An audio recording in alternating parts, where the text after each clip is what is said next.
সপিয়া দিল তাহার জীবন আর জহবা মাল দৌলত যা ছিল চরণে সব সপিয়া দিল আপনারে বানাইল আপন আল্লাহ নবী মায়া নবী গো আপনি নবী আমার জীবনের জীবন আল্লাহ নবী দয়া নবী গো আপনি নবী আমার জীবনের জীবন দেখিয়া হযরত বেলাল প্রেমেতে হইয়া মাতাল সহিল ও মাইয়ার জালাতন দেখিয়া হযরত বেলাল প্রেমেতে হইয়া মাতাল সহিল ও মাইয়ার জালাতন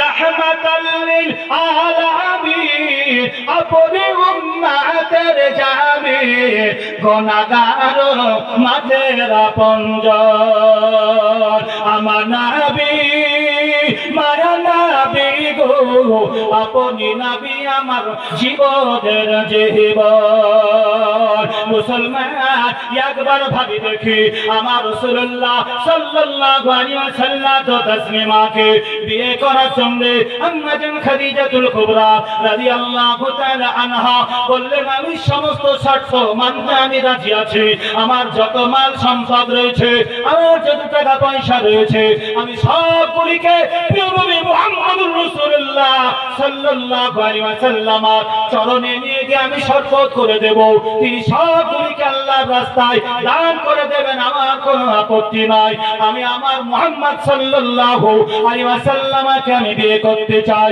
আমার রাসূলুল্লাহ সাল্লাল্লাহু আলাইহি ওয়াসাল্লাম তো তাসলিমা আম্মা জান খাদিজাতুল কুবরা রাদিয়াল্লাহু তাআলা আনহাকে বিয়ে করলেন প্রিয় রাসূল সাল্লাল্লাহু আলাইহি ওয়াসাল্লাম পাঁচটি উট মোহর দিয়ে বিয়ে করলেন সে নবী মুহাম্মদ রাসূলুল্লাহ সাল্লাল্লাহু আলাইহি ওয়াসাল্লাম তো তাসলিমাকে আম্মা জান খাদিজা কত ভালোবাসতেন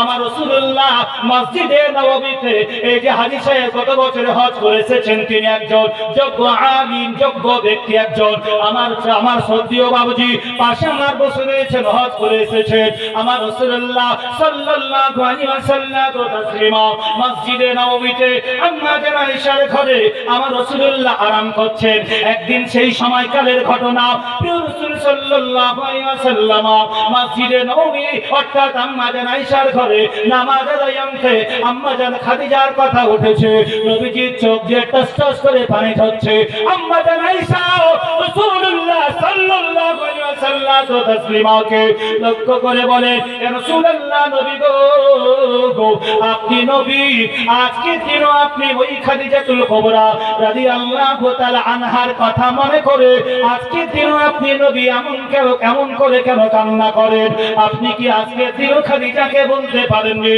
রাসূল গো কেমন ছিল ওই খাদিজার ভিতরে যারা আমরা আপনার বর্তমান 9 জন বিবি রয়েছি বাড়িতে যে আমাদের মাঝে নাই আমার রাসূলুল্লাহ সাল্লাল্লাহু আলাইহি ওয়াসাল্লাম তো তাসলিমা যখন আম্মা জান খাদিজা সিদ্দিকা রাদিয়াল্লাহু তাআলা আনহার কথা শুনলেন নবীজির মনে বড় কষ্ট লাগলো আল্লাহ রাসূলের কষ্ট লাগার ফলে আপনারা জানেন আমার রাসূলুল্লাহ সাল্লাল্লাহু আলাইহি ওয়াসাল্লাম তো তাসলিমার চেহারা কত সুন্দর আমার আল্লাহ পাক নূর দিয়েছিলেন রূপ লাবণ্য দিয়েছিলেন হযরতে সাহাবারা বলেন আমরা রাসূলুল্লাহ সাল্লাল্লাহু আলাইহি ওয়াসাল্লামের দিকে তাকাতাম আর চাঁদের 14 তারিখ চাঁদের দিকে তাকাতাম চাঁদের দিকে তাকিয়ে শেষ সিদ্ধান্তে এটাই উপনীত হতাম চাঁদের যতটা জ্যোতি চাঁদের যতটা আলো তার চেয়ে আমার রাসূলুল্লাহ সাল্লাল্লাহু আলাইহি ওয়াসাল্লামের জ্যোতি বেশি আলো বেশি জোরে বলুন সুবহানাল্লাহ আম্মা জান আয়েশা বলে আমি আমার কোন বান্ধবীর কাছ থেকে আমি একটা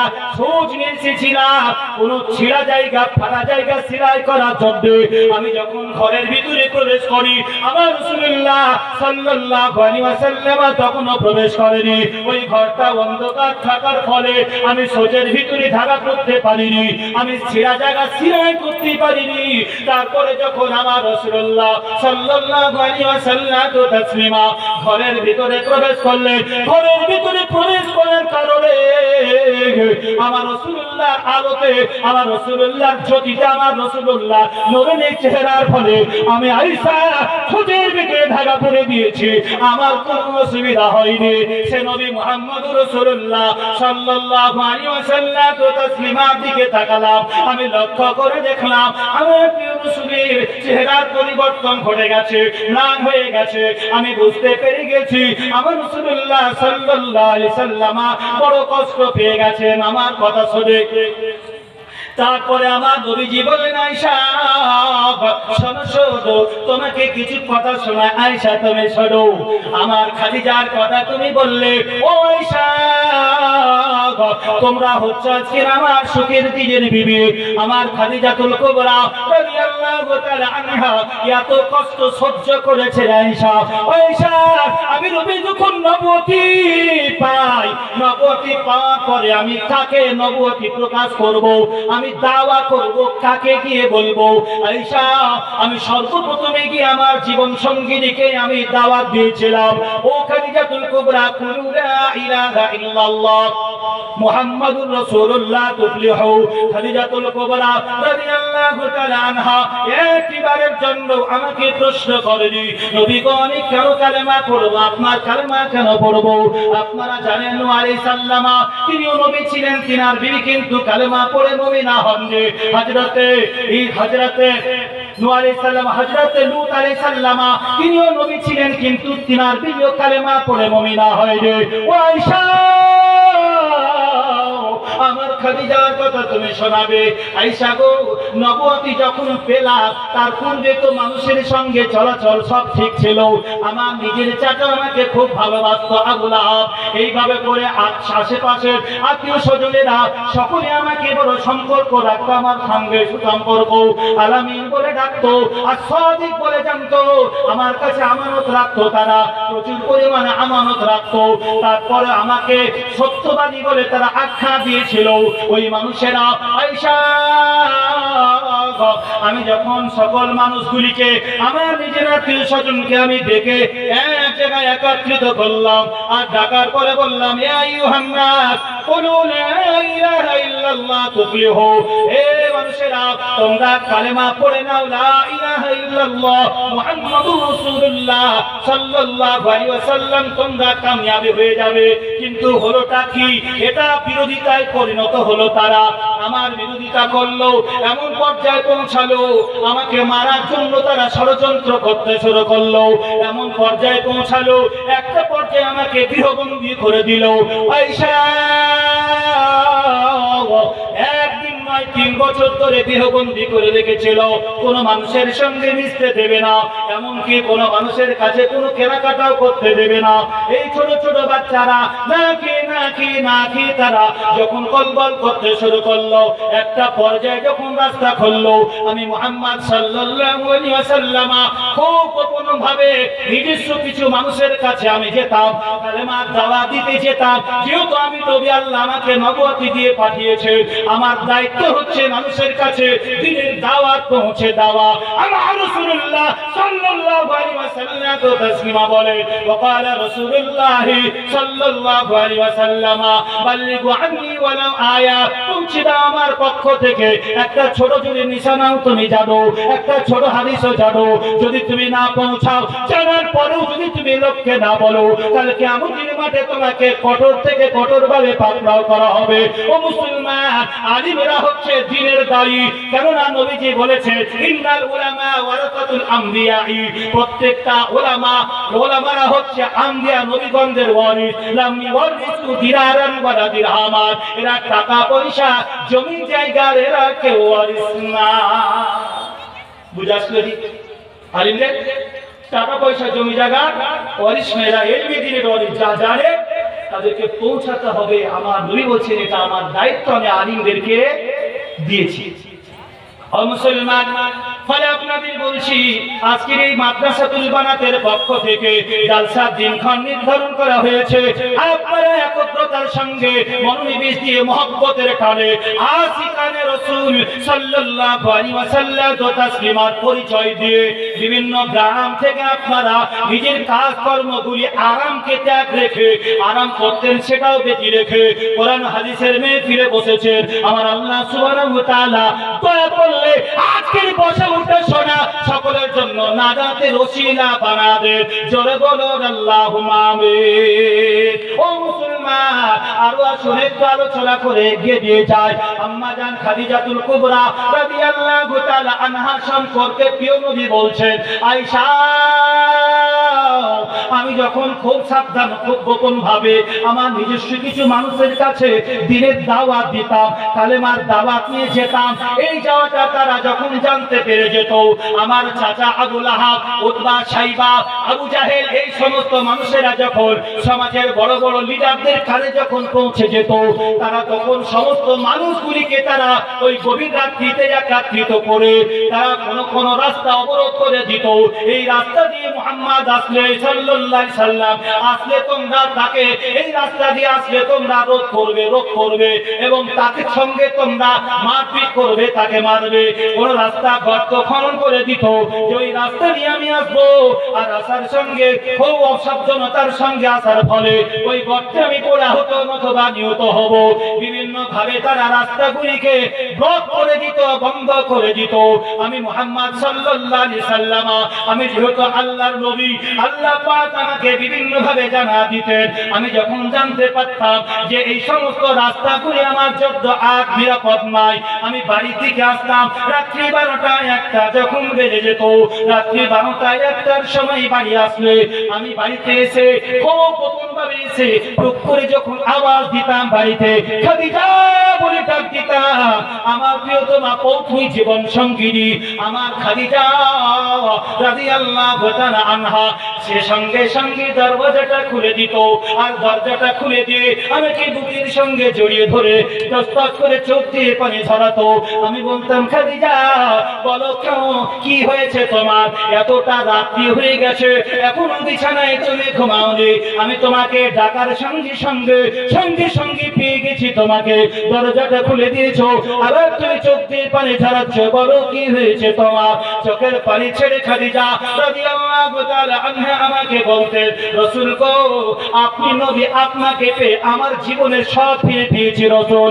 আল্লাহ নবী গো মক্কার অবস্থা বড় করুণ, বড় ভয়াবহ, মক্কার জায়গাটা আপনি নবী আপনার জন্য আর নিরাপদ নয়, কেননা তারা আপনি যে বারহাক নবী, এই নবুয়তি দাওয়া করার ফলে আপনার চাচা আবু লাহাব আপনার প্রথম শত্রু হয়েছে, আপনার চাচা ফুফাতো ভাই প্রথম শত্রু হয়েছে, উতবা, সাইবা, সুফিয়ান এরা অনেকেই আপনার শত্রুতে পরিণত হয়েছে।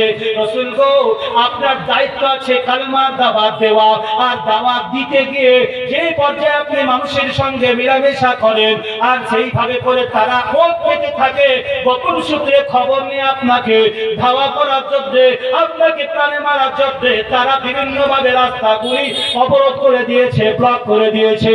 আল্লাহ নবী গো তারপর আপনি সুস্থরত অবস্থায় খুব গোপন ভাবে আপনি বাড়ির দিকে প্রত্যাবর্তন করেছেন। এই বাড়িতে এসে যদি আপনি খাদিজা খাদিজা খাদিজা করে যদি এই গভীর রাত্রিতে আপনি ডাক দেন, আল্লাহ নবী গো আপনার গলার আওয়াজ খানা ওই কাফেরেরা, মুশরিকেরা, বেদিনেরা, বদদিনীদের কানে পৌঁছে যাবে, তারা চতুর্দিক থেকে আপনাকে ঘেরাও করবে, আল্লাহ রাসূল আপনাকে আক্রমণ করবে তারা। নবী গো আমি জানি আপনার বাপ নাই রাসূল, আপনার মা নাই রাসূল, আল্লাহ নবী গো যার বাপ নাই সে দুঃখের কথা কাকে গিয়ে বলবে, মা নাই তার দুঃখের কথা কার সঙ্গে গিয়ে শেয়ার করবে। আল্লাহ নবী গো মক্কার লোকেরা আপনাকে বড় কষ্ট দেয় রাসূল, বাপ বেঁচে থাকলে আপনি বাড়ি আসেন, বাপ আপনাকে বুকের সঙ্গে জড়িয়ে ধরে বলতো, বেটা কোনো চিন্তা করো না, আমি তোমার বাপ বেঁচে রয়েছি, কারা তোমাকে এইভাবে করে, কারা তোমার প্রতি অবিচার করেছে, চলো যাই দেখি, প্রতিশোধ দেবো আমি। নবী গো, বাপ চলে গেছে, 6 মাসের সন্তান মায়ের গর্ভে থাকার অবস্থায়, আল্লাহ নবী গো মা নাই, আপনি বাড়িতে আসলে মন খারাপ করে যখন বসে থাকতেন, আপনার মা আপনাকে বলতো, বেটা বলো কি হয়েছে তোমার, কে কি বলেছে, আমি তো তোমার মা আছি, মাথায় হাত বুলিয়ে দিত রাসূল। আমি যতদূর জানি সেই পরিবেশটাও আপনার নাই, কেননা আপনার মা, আপনি যখন 6 বছরের সন্তান ছিলেন রাসূল, ওই পরিবেশে আপনাকে রেখে চিরতরের মতো বিদায় নিয়েছে আপনার আম্মা জান। আল্লাহ রাসূল গো, শেষ পর্যায়ে আপনি দাদুর কাছে লালন পালন হয়েছে, দাদুর কাছে যখন আসলেন, দাদু আপনাকে ছেড়ে, আপনাকে 6-8 বছর 2 মাস যখন আপনার বয়স হলো, এই সময় আপনাকে আপনার দাদু রেখে চিরতরের মতো বিদায় নিল। আল্লাহ নবী গো, আমি আপনার প্রিয়তমা পত্নী খাদিজা, আল্লাহ রাসূল গো, আপনি কাকে দুঃখের কথা শেয়ার করবেন রাসূল, কাকে আপনি বলবেন, কে শুনবে, কাকে কি আপনি শোনাবেন? আমি খাদিজা ছাড়া আপনার যার শোনার কেউ নাই, বলার কেউ নাই রাসূল। যার ফলে আমি খাদিজা, আমি রাত্রি হলেও আমি কোনোদিন বিছানায় ঘুমাই না, যতক্ষণ পর্যন্ত আপনি নবী, যতক্ষণ পর্যন্ত প্রত্যাবর্তন না করেন, বাড়িতে পা না রাখে, ততক্ষণ পর্যন্ত বিছানায় ঘুমায় না। আয়েশা,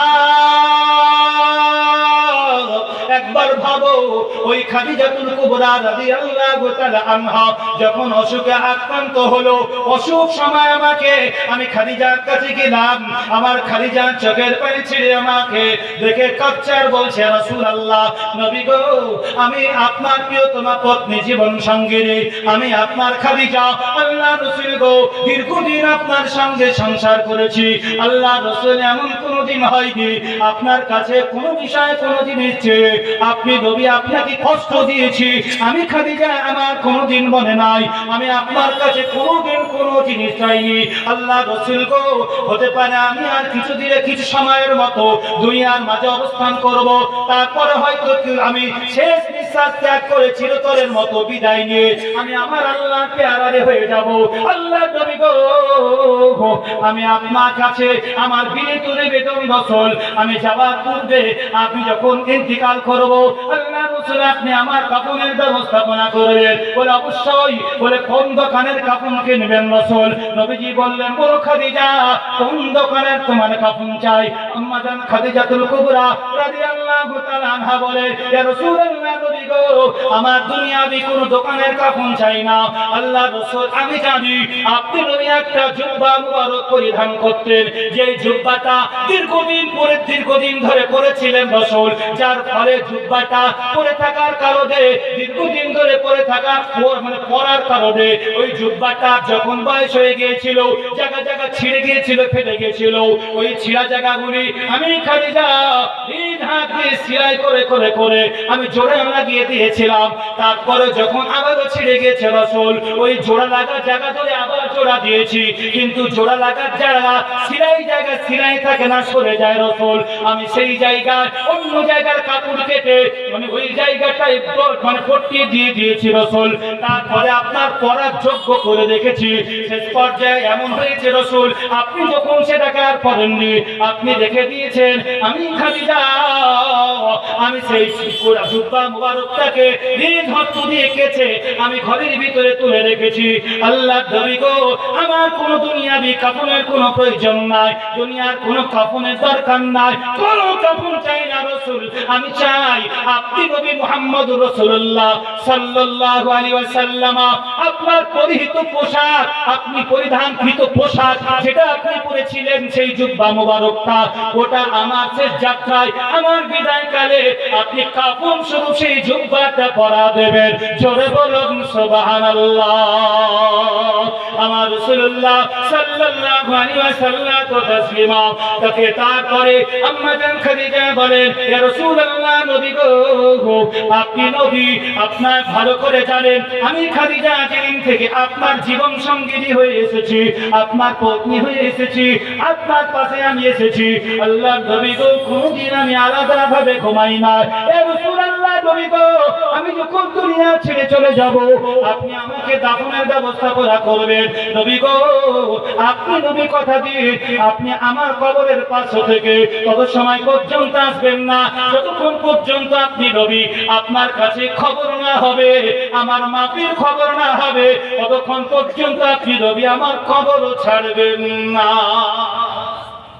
সুবহানাল্লাহ বলবেন না? কষ্ট হচ্ছে নাকি? সুবহানাল্লাহ বলে দেখেন, আমার এটা নীতি নেই। কোন জায়গায় দেখেন আপনারা বিক্ষিপ্ত হয়ে বসে আছেন, আমি একদিনের জন্য কোন জালসায় কোথাও আমি বলিনি যে আপনারা কাছে আসেন, এগিয়ে আসেন।